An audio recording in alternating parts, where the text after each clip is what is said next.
الحمد لله بنعمته تتم الصالحات وبذكره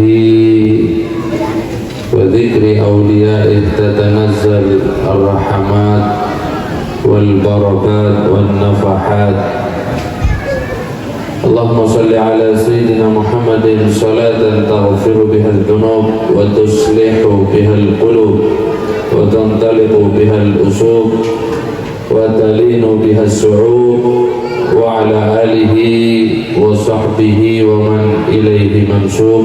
أما بعد، حضرة الحبائبنا المحترمين، para habaib abna Rasulullah sallallahu alaihi wasallam, Al-Habib Ja'far Al-Habsyi, Al-Habib Uthman Al-Jufri, Al-Habib Zahir Bafaqih, Al-Habib Umar Al-Jufri, Al-Habib Faruq bin Yahya, dan juga para kiai, para alim, para ulama, pengemban warisan baginda Nabi Muhammad sallallahu alaihi wasallam, Kiai Haji Muhammad Wahdi Alawi, Abah Ghazali, Ustaz Rani Mubin, Haji Anan, pada Haji Sujono selaku tuan rumah, begitu juga kepada PW Al-Khidmah Bali, Ustaz Syafiq,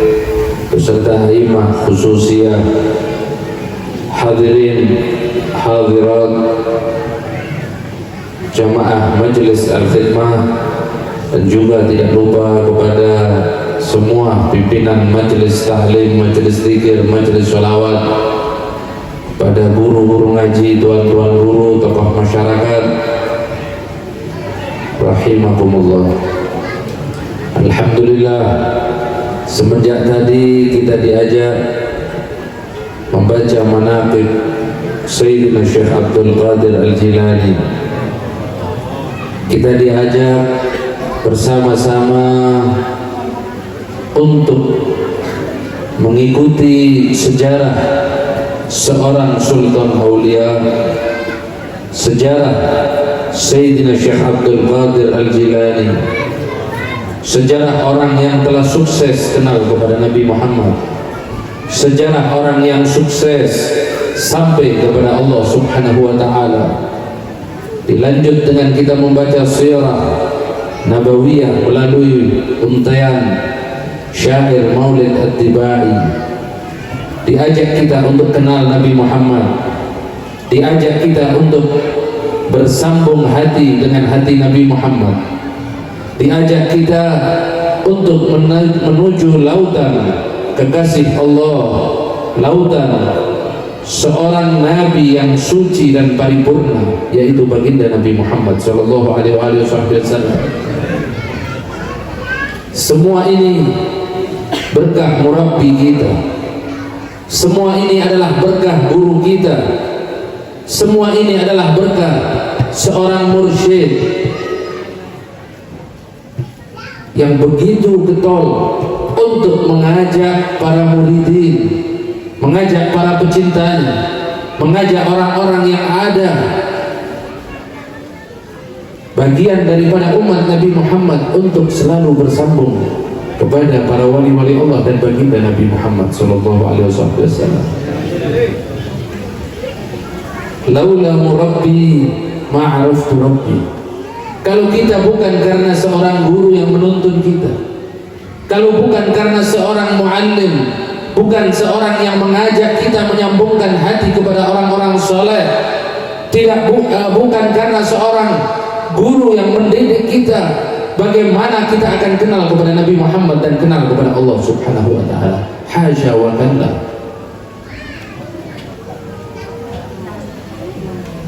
Di zaman saat ini yang disebut-sebut sebagai akhir zaman, kejadian demi kejadian banyak telah menimpa kita. Kita lihat, tidak usah jauh-jauh keluar, bagaimana keadaan di dalam rumah tangga kita, bagaimana istri kita, bagaimana anak kita, bagaimana orang-orang yang ada di dalam tanggungan kita. Sudahkah mereka mengikuti Nabi Muhammad? Sudahkah mereka kenal kepada Nabi Muhammad? Sudahkah mereka kenal kepada Allah Subhanahu wa ta'ala? Inilah kita tanya kepada diri kita masing-masing, satu persatu dari kita tanya di dalam hati kita. Dan ingatlah, semua itu adalah tanggung jawab kita di hadapan Allah Subhanahu wa ta'ala. Kullukum ra'in wa kullukum mas'ulun an ra'iyati. Setiap di antara kita kelak dimintai pertanggungan jawab di hadapan Allah. Oleh sebab itu, sudah pas kita berada di majelis ini, kita duduk di majelis ini, majelis yang bersambung dari guru ke guru, dari guru ke guru hingga Nabi Muhammad SAW. Kita lihat bagaimana Hadratul Syekh Kiai Ahmad As-Surabi, bagaimana perjuangannya, bagaimana tiradatnya, bagaimana ilmunya, bagaimana adabnya, bagaimana akhlaknya, bagaimana cintanya kepada anak cucu Nabi Muhammad SAW. Bagaimana cintanya beliau kepada baginda Nabi Muhammad SAW. Tidak duduk, tidak dibuat, tidak digelar majelis al-khidmah, tidak digelar majelis al-khidmah dimanapun berada, kecuali di situ ada anak cucu Nabi Muhammad SAW yang hadir. Itu adalah sebuah pelajaran bagi kita. Itu adalah nasihat bagi kita. Apa tujuannya? Apa gunanya? Apakah tidak cukup dengan jamaah yang hadir? Beliau menanamkan kepada kita, sadar atau tidak sadar, bahwasanya ini adalah anak cucu Nabi Muhammad yang wajib kita cintai. Sehingga tidak berlebihan. Kalau para wali-wali di zamannya bagaimana pujian mereka terhadap Hadratul Syekh Kiai Ahmad As-Surabi. Ada seorang wali min auliyaillah di Jakarta era tahun 60-70-an. Beliau bernama Al-Habibul Imam Al-Arif Billah Al-Habib Ali bin Husain Al-Attas. Beliau dikenal, beliau tinggal di Pasar Senen, daerah Bungur, dikenal sebagai Habib Ali Bungur. Wali min auliyaillah, seorang yang soleh, seorang yang bisa dibanggakan Nabi Muhammad SAW. Bagaimana bisyarah, kabar gembira yang diberikan oleh Habib Ali bin Husain Al-Attas kepada Kiai Uthman bin Nadi, ayat daripada Hadratul Syekh Kiai Ahmad As-Surabi. Bagaimana pujian yang diberikan pada saat itu Kiai Ahmad As-Surabi saat itu masih muda, tapi begitu ta'zim dan hormatnya Habib Ali Bungur terhadap Kiai Ahmad As-Surabi, sehingga orang-orang yang ada di zaman itu semua takjub terhadap Hadratul Syekh. Bahkan sebelum itu Habib Ali bin Husain Al-Attas pernah kedatangan seorang yang berasal dari kota Surabaya. Maaf orang itu juga habaib, datang kepada Habib Ali Bungur. Saat itu Habib Ali Bungur mengadakan pengajian. Setelah pengajian, orang itu tadi mendatangi Habib Ali untuk sholat, untuk bersalaman. Karena termasuk adab seseorang, ketika ada seseorang datang kepada kita, kita bertanya, siapa namamu, dari mana asalmu? Orang ini mengatakan, aku fulan bin fulan. Kau dari mana? Aku dari Surabaya. Kau kenal kepada Kiai Muhammad Utsman, ayah daripada Hadratul Syekh Kiai Ahmad As-Surabi? Ya, aku tahu, aku pernah mendengar namanya.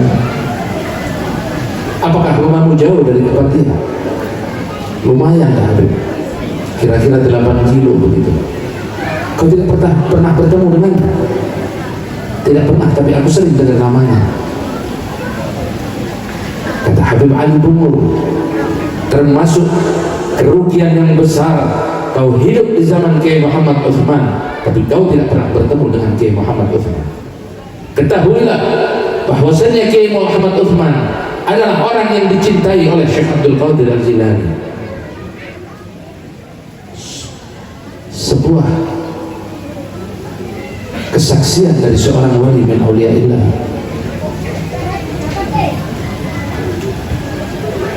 Dan hubungan antara Kiai Utsman dengan Habib Ali sungguhlah dekat. Pernah suatu saat Habib Ali bertanya kepada Kiai Utsman, "Kau kesini dengan siapa?" "Aku sendirian Habib, dengan beberapa murid-muridku." "Kau kesini dengan siapa?" "Aku sendirian, kami rombongan ini bersama murid-muridku." Ditanya lagi oleh Habib Ali Bungun, "Kau kesini dengan siapa?" "Aku bersama murid-muridku." "Bukan, ada satu yang tidak kau sebut." "Oh, anakku Habib, masih kecil, dia main-main di luar. Wallahi dia akan menjadi orang besar kelak di zamannya." Itulah Kiai Ahmad As-Sholih, seorang soleh, seorang wali bin auliyaillah, seorang yang ilmunya bersambung hingga baginda Nabi Muhammad SAW, seorang mursyid yang telah sampai dan menyampaikan kita semua kepada Allah Subhanahu wa Ta'ala. Oleh sebab itu, sungguh beruntung kita yang duduk di dalam majelis al-khidmah. Sampai-sampai pernah Nabi Allah Khidir mengatakan bahwasannya, "Anta wa man ma'aka," engkau dan bersama orang-orang yang bersamamu wahai Asrari. Waktu itu di dalam entah yaqadhah, entah di dalam mimpi Kiai Ahmad As-Sholih, Nabi Khidir, Sayyidina Khidir mengatakan, engkau dan orang-orang yang bersamamu adalah orang-orang yang beruntung dunia dan akhirat. Walaupun saat ini mungkin banyak di antara kita yang tidak bertemu langsung dengan Hadratul Syekh, kita tidak pernah bertemu langsung dengan beliau, tapi inilah modal kita, cinta kita kepada orang-orang yang telah sampai kepada Allah Subhanahu wa Ta'ala. Pernah di zaman Nabi Muhammad SAW, saat itu Nabi Muhammad sedang berkhutbah di atas mimbar. Kisah ini disebutkan dalam sebuah hadis yang begitu panjang. Saat itu Nabi Muhammad sedang berkhutbah di atas mimbar pada hari Jumat, khutbah Jumat. Ada seorang A'rabi, ada seorang yang datang dari pedalaman, dia tidak tahu tentang keadaan zaman. Maaf, orang yang awam, orang yang gaptek, orang yang tidak tahu menahu tentang apapun tentang kehidupan, orang yang polos. Para sahabat Nabi Muhammad SAW mendengarkan khutbah Nabi Muhammad dengan khusyuk. Perlu kita ketahui, di zaman Nabi Muhammad SAW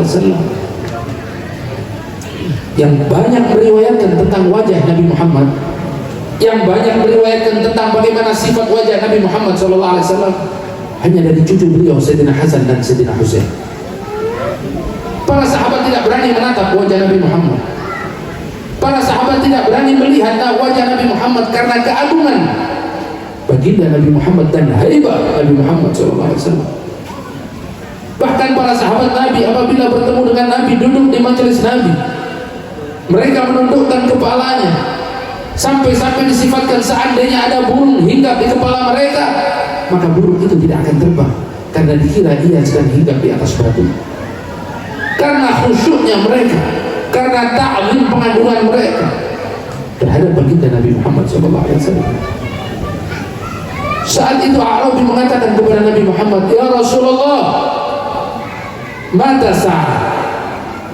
Di tengah-tengah keheningan para sahabat, di tengah-tengah para sahabat sedang terdiam, seorang A'rabi dengan polosnya mengatakan, "Ya Rasulullah, kapan akan datang hari kiamat?"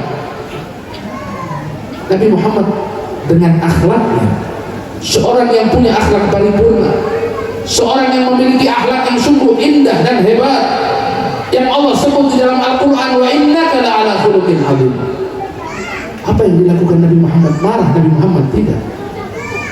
Mencegah orang itu? Tidak. Nabi Muhammad sambil tersenyum, sambil mengisyaratkan tangannya seperti ini, seakan-akan nanti akan aku jawab.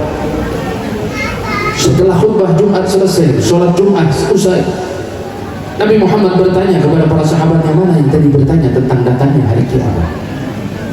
Datang seorang A'rabi itu dengan polos, oleh Nabi Muhammad SAW dipanggil, wahai fulan, apa yang akan kau tanyakan?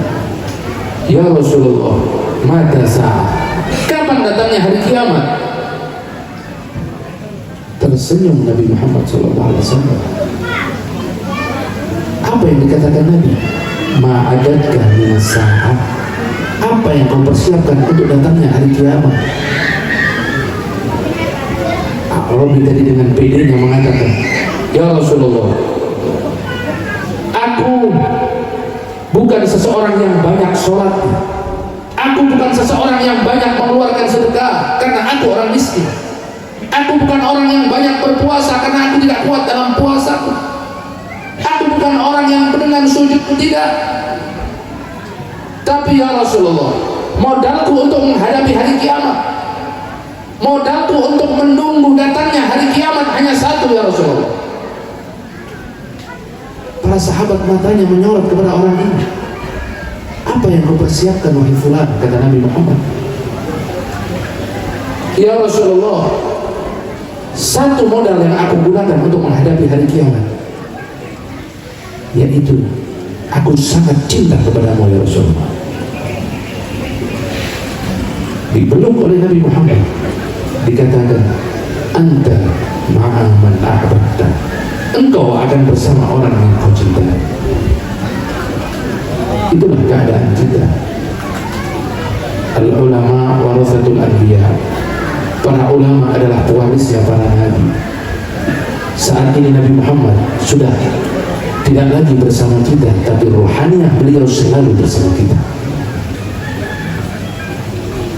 Para ulama adalah pewarisnya para nabi. Kita saat ini hidup di zaman Hadratus Syekh Kiai Ahmad As-Sulaumi. Walaupun kita mungkin sudah ada di antara kita yang tidak pernah bertemu dengan beliau, tapi beruntung antum semuanya yang bergabung di dalam majelis Al-Khidmah, karena majelis ini bersambung kepada Sultan Aulia Syekh Abdul Qadir Al-Jilani. Majelis ini bersambung kepada Nabi Muhammad SAW. Majelis ini bersambung kepada orang-orang yang dipandang oleh Allah Subhanahu wa Ta'ala. Oleh sebab itu, istiqomah kita di majelis ini, istiqomah kita di dalam majelis ini. Jadikanlah majelis ini sebagai wasilah kita, perantara kita untuk semakin kenal dengan wali Allah, untuk semakin dekat dengan para aulia Allah, untuk semakin kenal kepada baginda Nabi Muhammad SAW. Semoga yang hadir di majelis ini, yang susah Allah berikan bahagia, yang sempit Allah luaskan, yang saat ini mungkin ada penyakit hati di antara kita, ada sombong di antara kita, ada merasa bangga di antara kita, ada merasa hebat di dalam diri kita, ada merasa mulia di dalam hati kita. Semoga Allah jadikan hati kita bersih, semoga Allah jadikan hati kita bersih, semoga Allah jadikan hati kita bersih, karena pandangan Allah ada di dalam hati kita. Kalau hati kita bersih, maka pandangan Allah akan memenuhi cahaya Allah akan memenuhi hati kita. Bila hati kita bersih, maka baginda Nabi Muhammad akan bersemayam di dalam hati kita. Semoga putra-putri kita menjadi putra-putri yang solehin solehat. Semoga Allah murahkan rezeki kita, Allah luaskan rezeki kita. Yang saat ini dalam masalah, semoga masalahnya diberikan beres berkat Hadratus Syekh Ahmad As-Sulaumi. Semoga majelis Al-Khidmah langgeng ila yaumil qiyamah. Majelis Al-Khidmah langgeng ila yaumil qiyamah. Semoga orang yang mengurusi Al-Khidmah, orang yang selalu membantu berjalannya majelis Al-Khidmah, dibantu oleh Allah.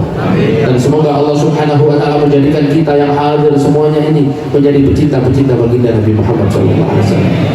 Ya Allah ya Rahman, kita adalah hamba yang penuh dengan dosa, kita hamba yang penuh dengan salah.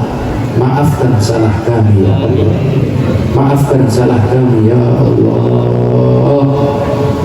La ilaha illallah, la ilaha illallah, la ilaha illallah, Muhammadur Rasulullah. Ampunkan dosa kami ya Allah, maafkan salah kami ya Allah. Kami sadar berapa banyak maksiat dan dosa kami, tapi kami yakin ampunan lebih luas ya Allah.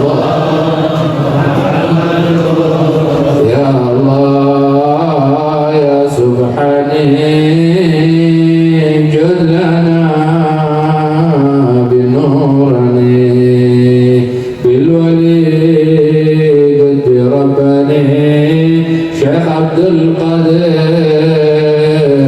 Al-Jilani. La ilaha illallah. Ya Allah, terkadang kami di dalam kehidupan kami egois, kami ingin menang sendiri, kami lebih mudah menyalahkan sahabat kami, saudara kami. Jadikanlah kami rukun dan bersatu, ya Allah. Ya Allah, ya Mu'addili bila ta'ala tuti bil wali wal mursyidi Syekh Ahmad Asrari.